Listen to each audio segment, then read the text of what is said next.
Halo guys, apa kabar kalian semua? Mudah-mudahan kita semua diberi kesehatan selalu ya, amin. Kembali lagi bersama gue di channel Ide Film. Kali ini gue akan membahas film Old 2021 yang akhir-akhir ini cukup trending guys. Film ini menceritakan tentang sebuah keluarga yang sedang pergi berlibur di suatu pulau, tapi ternyata pulau itu bukan sembarang pulau, yang membuat mereka semakin bertambah tua dalam waktu singkat. Nah, gimana sih alur ceritanya? Yuk kita simak bareng-bareng guys. I was angry before, but I circled the drain in my mind. I can't find. Oke, di awal film kita bakal diperlihatkan oleh sebuah keluarga, yaitu keluarga Kappa yang sedang ingin pergi berlibur ke suatu tempat. Nah, nama-nama anggota dari keluarganya adalah Guy, Priska, Maddox, dan Trent. Nah, saat mereka sampai, mereka pun langsung disambut oleh bapak-bapak berjas guys, dan langsung diberi minum oleh mbak-mbak SPG yang bernama Madrid. Nah, jika kalian sedikit notice nih ya, kalian akan sadar kenapa cuma ibu dan ayahnya aja yang cuma dikasih minum ya. Ini tuh mencurigakan menurut gua. Oke, kita lanjut. Anak-anak mereka pun langsung bereksplorasi ya ke tempat itu, dan ketika ingin mengambil es krim, mereka berdua ini bertemu dengan seorang bocil yang bernama Idlib. Mereka pun langsung saling berkenalan satu sama lain, dan mereka semua pun memulai liburan mereka di sana. Scene pun berpindah kepada Idlib dan Trent yang sedang menikmati liburan mereka. Terlihat mereka berdua sedang menyapa pengunjung-pengunjung di pantai ya, jadi so akrab-akrab gitulah mereka ya. Nah, salah satu dari 3 orang yang mereka tanya ini nanti akan ada di akhir cerita guys. Kira-kira siapa? Tonton sampai habis. Kembali lagi ke Idlib dan Trent ketika mereka berdua sedang asik berkenalan. Sebenarnya di sini gue udah mulai curiga sedikit sama ekspresi dari Idlib, karena ketika mereka main jujur-jujuran ya, si Idlib bilang dia nggak punya teman sama sekali selama dia di sana guys, dan Trent bilang kalau dia bakal jadi temannya. Namun di sini tuh responnya Idlib tuh agak gimana gitu ya, dia bilang tuh tapi kamu akan pergi gitu. Nah, di kalimat ini mulai kecurigaan gue sama tempat ini guys. Di sini nih terlihat kedua orang tua mereka sedang bertengkar ya, yang mana kita tahu hubungan dari ibu dan ayah mereka tidak harmonis karena mereka ingin bercerai. Nah, mungkin karena perceraian ini mereka memutuskan untuk pergi berlibur ya bersama anak-anak mereka untuk yang terakhir kalinya ya sebelum bercerai. Mungkin ya, mungkin. Oke, kita lanjut. Nah, permainan kata yang dimainin si Trent ini nanti akan sangat membantu nih guys ketika mereka semua ada di pulau yang dimaksud. Oke, scene pun berpindah ke kedua orang yang berada di suatu pantai yang terdiri dari cewek dan cowok nih. Ngapain kalian di sini ya? Kalian tuh berduaan udah maghrib, harusnya pulang gitu ya. Ini malah di pantai berduaan gitu. Tapi di sini nih tuh gue masih nggak ngerti ya sama sekali kenapa sih si cowok ini tuh ekspresinya sangat misterius gitu. Seakan-akan dia tuh tahu ada sesuatu yang terjadi gitu di tempat ini. Walaupun digoda cewek aja pun dia masih berekspresi begitu gitu. Aneh banget ini guys menurut gue. Scene pun berpindah ke keluarga yang nantinya juga akan ikut nih ke pulau tersebut. Nah, di sini kalian bisa lihat kalau si ibu dari anak ini tuh nyuruh anaknya buat duduk tegak, jangan bungkuk. Dan ibu ini juga memesan minuman yang banyak kalsiumnya. Kenapa ya? Nanti kalian tahu lah ya jawabannya di pertengahan film, guys. Oh iya, nama-nama dari anggota keluarga ini adalah Crystal, Kara, Charles, dan yang paling tua ini namanya Agnes, guys. Nah, di sini kalian pasti inget kan siapa bapak-bapak berjas ini? Ya, dia tuh yang nyambut mereka datang di awal film tadi, guys. Singkatnya ini ya, dia itu nawarin mereka ke pantai pribadi yang lebih enak. Enak-enak ndas mau lebih enak. Dan terlihat kalau ada Idlib yang mendengar percakapan mereka. Nah, di sini benar dugaan gue kalau si Idlib itu tahu sesuatu tentang pulau atau pantai yang dimaksud. Makanya pas bapak-bapak berjas ini tahu ada si Idlib lagi nguping, dia tuh langsung nyuruh Idlib pergi. Ketika mereka sedang asik mengobrol nih ya, mereka dikagetkan oleh seorang ibu-ibu yang sedang mengidap epilepsi atau kejang-kejang. Nah, nama mereka berdua ini adalah Jerin dan Patricia. Jerin ini seorang perawat dan Patricia ini adalah psikolog. Dan datanglah seorang dokter dari keluarga yang gue maksud tadi ya, yaitu si Charles, untuk menolong si Patricia dan Jerin. Singkat cerita, mereka pun sampai di pulau tersebut. Sesampainya di sana, gue mulai curiga nih sama tukang supirnya yang nggak mau bantuin bawa barang mereka ke dalam pulau. Saat diminta tolong ini dia tuh banyak banget alasannya ya. Dan ketika mereka sedang berjalan melalui dinding-dinding tebing, di sini gue juga curiga kenapa saat mereka jalan di scene ini nih ya, scene ini tuh melambat seakan-akan ada sesuatu di pulau ini guys. Oke, sesampainya mereka di pulau itu, mereka pun langsung menikmati liburan di sana.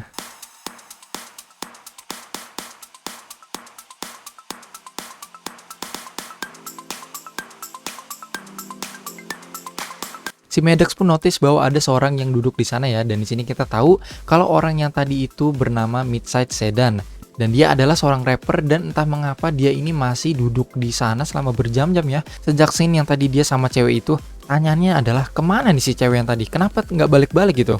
Maddox pun menemukan barang-barang dan peralatan-peralatan hotel yang sudah berkarat di tepi-tepi tebing pantai. Positive thinking aja, mungkin sampah yang sembarangan dibuang manusia yang hanyut terbawa ombak sampai berpindah dimensi. Gitu. Lalu Shin berpindah ke tren yang lagi asik berenam air di pojokan nih. Saat dia lagi berenam ini dia dikagetkan oleh mayat yang mengambang. Nah, disinilah mulai terjadinya konflik dari film ini, yang mana kita tahu kalau mayat ini adalah cewek yang tadi bersama si Midnight Sedan. Dan mungkin saja nih ya si Sedan ini nungguin si cewek yang nggak balik-balik, makanya dia duduk di situ guys sama berjam-jam ya. Giliran udah balik malah modar pak. Dan terlihat kalau si Priska kaget saat melihat tren yang badannya agak membesar nih. Jarin dan Patricia pun akhirnya menyusul mereka di pantai itu. Nah, saat si Jarin mau mencari sinyal kembali ke hutan, dia ini langsung merasa pusing saat melewati dinding tebing yang tadi gue maksud ya. Sudah kuduga kan ada yang tidak beres ini di pulau ini.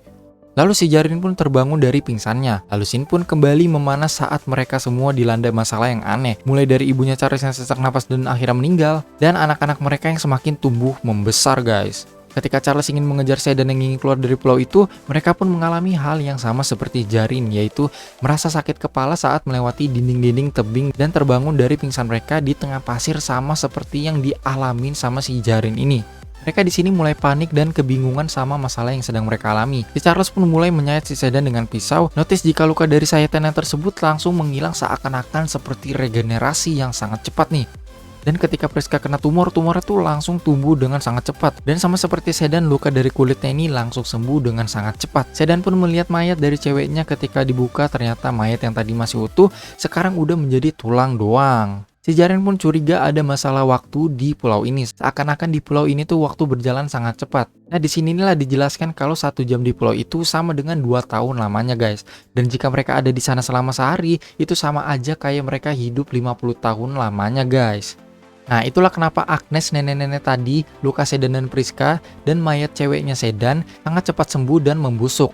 Jadi ya, jika kalian terluka di pulau ini, kalian tuh akan langsung sembuh guys. Dan jika kalian mati, maka mayat kalian akan cepat membusuk atau dekomposisi guys. Nah, jadi sebaliknya ya, yang makin sembuh jadi makin sembuh, yang mati membusuknya tuh makin cepet guys. Nah, kenapa saat mereka ingin keluar dari pulau itu mereka pingsan?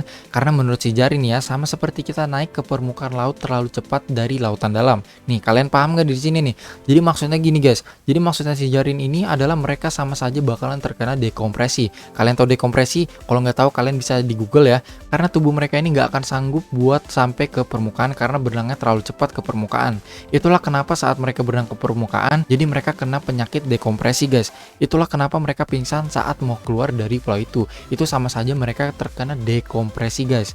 Nah, ngerti kan? Kalau masih belum ngerti, kalian bisa pahami kata-kata si Jarin. Nah, di sini nih kita diperlihatkan lagi ke Tren dan Kara yang semakin tumbuh besar, bahkan si Kara ini sampai hamil guys. Loh, kapan mereka bercocok tanam ya? Mungkin aja pas mereka semua ini lagi asik membahas kejadian aneh yang ada di pulau ini ya, dan mereka tuh melakukan kesempatan dalam kesempitan guys. Gak bercanda.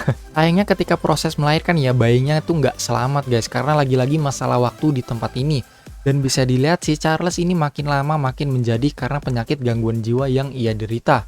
Si Kristal pun juga terlihat semakin menua. Kemudian terdengarlah suara teriakan yang ternyata disebabkan karena si Charles ini ngebunuh si Sedan guys. Dengan cukup sadis ya, sampai ditusuk berkali-kali gitu, anjir gila. Lalu waktu pun terus berjalan. Si Jarin pun tidak punya pilihan selain mencoba ide awalnya tadi untuk berenang mengitari pulau melawan arus. Jika kalian perhatikan dari awal nih ya, kalian akan notice kalau orang-orang yang dibawa ke pulau ini tuh mereka tuh mempunyai riwayat penyakit guys. Singkat cerita, si Jarin pun kembali. Iya, kembali ke sang pencipta. Enggak. Jadi si Jarin ini kembali namun dalam keadaan sudah mati ya. Penyebabnya sudah pasti seperti yang dia jelaskan sendiri tadi ya, bahwa tubuhnya itu nggak akan kuat dan akhirnya pingsan dan mati. Mungkin jika pingsannya di darat masih bisa diselamatin ya, tapi karena dia di laut, jadi saat pingsan tuh dia nggak bisa bernapas, jadi dia mati guys. Nah, karena mungkin si Kara ini udah frustasi ya, dia tuh nekat sampai manjat tebing untuk keluar dari pulau ini, yang mana kita tahu bakalan berakhir tidak bahagia. Bener aja tuh dia pingsan di atas, jatuh terus modar deh. Aduh, gimana dah.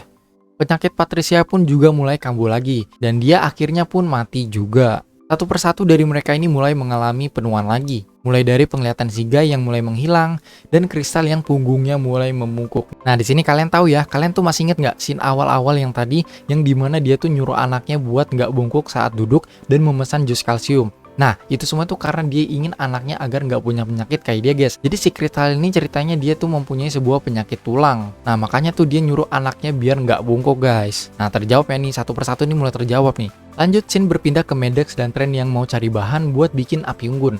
Nah, ketika mereka lagi nyari nih ya, si Maddox ini nemuin sebuah buku yang berisi sebuah informasi dari pulau ini. Di sini terjawablah kenapa waktu berjalan sangat cepat. Jadi itu di pulau ini ya, ini tuh karena endapan mineral khusus yang terkandung di bebatuan pantai ini.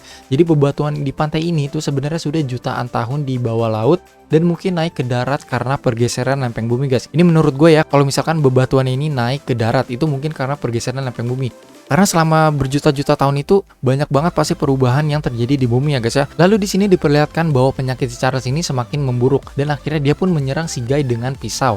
Lalu scene berpindah ke Maddox dan Tren yang mencari tempat perlindungan. Singkat cerita mereka bertemu dengan si Kristal. Nah di sini nih itu sebenarnya gue agak-agak takut gimana gitu ya guys ya, karena ini tuh mirip banget sama scene-scene horor gitu, scene-scene di film horor gitu ya. Gue tuh takut pas si Tren ini nyalain korek gasnya tuh langsung ada jump scare gitu. Dan tangisannya si Kristal ini makin menambah kesan horornya. Nah si Kristal ini tuh dia nggak mau dilihat gitu ya, karena dia tuh punya penyakit yang parah, jadi dia tuh nggak mau dilihat dan akhirnya dia tuh sensitif dan langsung nyerang si Maddox sama si Tren ini. Dan ketika dia mau menyerang mereka dengan batu yang besar, tangannya tuh malah patah ya guys ya. Ini tuh bodoh bener ya. Udah tahu dia tuh punya penyakit, tulang gitu. Tulangnya makin parah gitu, penyakitnya makin parah, tapi megang batu segede gaban. Ada aja deh ini si Kristal ini. Singkat cerita, Kristal pun akhirnya mati juga karena masalah tulangnya. Di scene pas Kristal mati ini pun ya, ini tuh sebenarnya sedikit agak disturbing gitu loh guys. Jadi kalau kalian yang nggak suka nontonnya, kalian bisa langsung skip scene ini guys.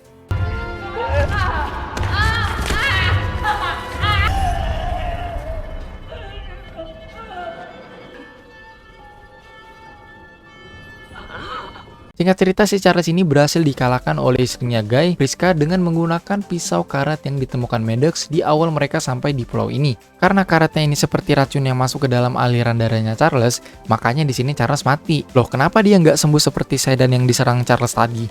Jawabannya simpel, karena karatnya ini masuk ke aliran darah si Charles, jadi karena waktu berjalan cepat, karatnya ini menyebar luas ke seluruh tubuh si Charles guys. Ya jadi tuh ibaratnya seperti kalian ini digigit ular yang berbisa ya, jadi bisanya ini tuh menyebar cepat ke seluruh tubuh. Nah karena di pulau ini waktu berjalan cepat, jadi bisanya itu menyebar cepat ke seluruh tubuh kalian. Jadi ibaratnya begitu guys. Jadi intinya begini nih ya, selama lukanya tidak fatal maka bisa langsung sembuh guys. Tapi beda lagi kalau lukanya fatal, akan berakibat semakin fatal guys. Jadi kalau kalian punya luka sayatan, nah karena lukanya itu tidak fatal, kalian tuh bisa sembuh dengan cepat. Nah contohnya itu kayak kasus si Sedan sama si Priska yang kena tumornya itu loh guys. Ya jadi yang makin sembuh, yang makin parah gitu ya. Singkat cerita, akhirnya ibu dan ayah mereka pun meninggal menyisakan mereka berdua di pulau itu. Dan mereka pun di sini semakin bertambah tua ya, mungkin sekitar umur 40-an nih kalau dilihat dari muka mereka. Nah, kalian masih ingat nggak nih permainan kata yang dimainin Tren dan Idlib di awal film? Ya, seperti yang gue bilang, ini bakalan membantu mereka keluar dari pulau ini. Ternyata saat Tren membaca pesan dari Idlib, pesannya ini merupakan kunci untuk keluar dari pulau ini guys. Mereka berdua pun langsung cus berenang ke koral tersebut. Nah tapi sayangnya ketika mereka berenang di koral tersebut, bajunya si Maddox ini tersangkut di koral. Dan pengawas yang memantau mereka di atas gunung itu sedang memantau mereka berhasil atau tidak keluar dari koral tersebut. Dan selama semenit lebih menunggu, ternyata mereka berdua belum keluar juga dari permukaan. Nah di sini dia mengasumsikan kalau mereka berdua ini sudah tewas tenggelam. Bisa dibilang ya, jadi kalau koral tersebut memang jalan keluar dari pulau itu guys. Mungkin satu-satunya jalan keluar dari pulau itu. Nah siapa sih orang yang mantaunya? Ya dia adalah supir yang ngantar mereka ke pulau itu. Nah itulah kenapa dia nggak mau bantu bawain barang-barang mereka ke pulau itu guys. Dan di sini kita tahu ya bahwa benar kalau kelompok mereka ini bukan yang pertama di pulau ini. Jadi mereka ini kelompok ke-73 dari 72 percobaan yang sudah dijalankan. Loh percobaan apa? Tonton sampai habis ya. Oke, scene pun berpindah ke markas lab Warren and Warren. Nih buat kalian yang nggak tahu aja nih ya, Warren and Warren itu siapa? Jadi Warren and Warren ini adalah organisasi yang memfasilitasi uji coba atau percobaan ilegal yang ada di sini guys. Nah, di akhir-akhir inilah dijelaskan semuanya ya. Oke, gua akan mencoba menjelaskan sini nih. Jadi mereka ini melakukan percobaan kepada orang-orang yang mempunyai riwayat penyakit. Nah, di sini mereka membuat obat dan mengujinya kepada orang-orang yang punya penyakit tersebut dengan berkedok wisata liburan gitu ya. Nah, jadi yang punya suatu penyakit mereka akan dibawa ke sini dan akan diuji coba di pulau tersebut. Nah, karena pulau tersebut memiliki kemampuan untuk mempercepat waktu, jadi mereka ini nggak perlu lagi buang-buang waktu lama untuk mendapatkan obat dari suatu penyakit tersebut. Nah, paham kan? Kalian ingat gak nih pas Patricia meninggal karena kejang-kejang? Nah, sebenarnya itu obatnya berhasil menyembuhkan dia, tapi dalam rentang waktu 16,5 tahun, atau di pulau itu sama aja selama 8 jam 16 menit. Jadi selama 16,5 tahun itu dia nggak akan kejang-kejang guys. Terus gimana kalau misalkan 16,5 tahun itu berlalu ya? Apakah dia bakalan kejang-kejang lagi? Ya pastinya dia bakalan kejang-kejang lagi, karena masa obatnya itu udah kadaluarsa, udah habis gitu ya. Tapi ya solusinya tinggal kasih aja lagi dia obatnya yang sama. Jadi dia bisa bertahan selama 16,5 tahun ke depannya lagi. Obatnya memang bekerja ya, tapi tidak 100% bekerja. Maksudnya adalah obatnya ini bisa menyembuhkan sebagian dan memperlambat penyakit tersebut. Tapi nggak bisa menyembuhkan keseluruhan penyakit tersebut guys. Ngerti kan? Jadi obatnya ini nggak 100% perfect guys. Jadi mereka ini ya mengorbankan beberapa orang yang terkena penyakit untuk menyelamatkan jutaan atau miliaran orang yang punya penyakit yang sama. Ya jadi misalkan ada orang yang terkena penyakit kanker, dia tuh bakalan dibawa ke pulau ini dan diuji coba obatnya itu guys. Nah kalau misalkan berhasil ya, jadi dia tuh bisa menyelamatkan jutaan orang yang kena penyakit kanker juga. Di akhir-akhir film kita bakalan dikasih plot twist yang dimana ternyata Maddox dan Tren ini berhasil keluar dari pulau tersebut. Dan Tren langsung melapor kejadian ini sama polisi yang ada di sana. Nah masih inget dengan polisi ini? Ya dia yang gue bilang tadi di awal-awal film, yang lagi kenalan sama Tren dan Idlib. Nah saat scene Tren menyenggol minuman yang dibawa SPG Madrid ini ya, itu tuh sebenarnya bukan minuman guys, tapi melainkan obat. Nah itulah kenapa di awal film cuma orang tua mereka aja yang dikasih minum, karena itu sebenarnya obat guys, bukan minum ya. Jadi si Tren ini sengaja menyenggol minumannya agar orang yang baru sampai situ nggak minum obatnya. Tren pun akhirnya dipertemukan kembali sama Idlib temannya.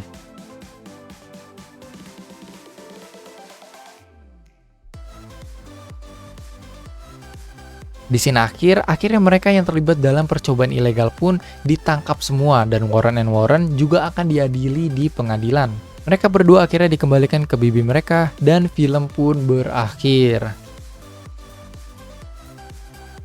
Oke guys, itulah alur cerita dari film Old 2021. Gimana nih menurut kalian filmnya? Kalau masih ada kekurangan di video ini, kalian komentar aja di bawah guys. Dan mungkin kalau kalian punya fakta menarik lainnya tentang film ini yang belum gue jelaskan di video, bisa komentar di bawah aja ya.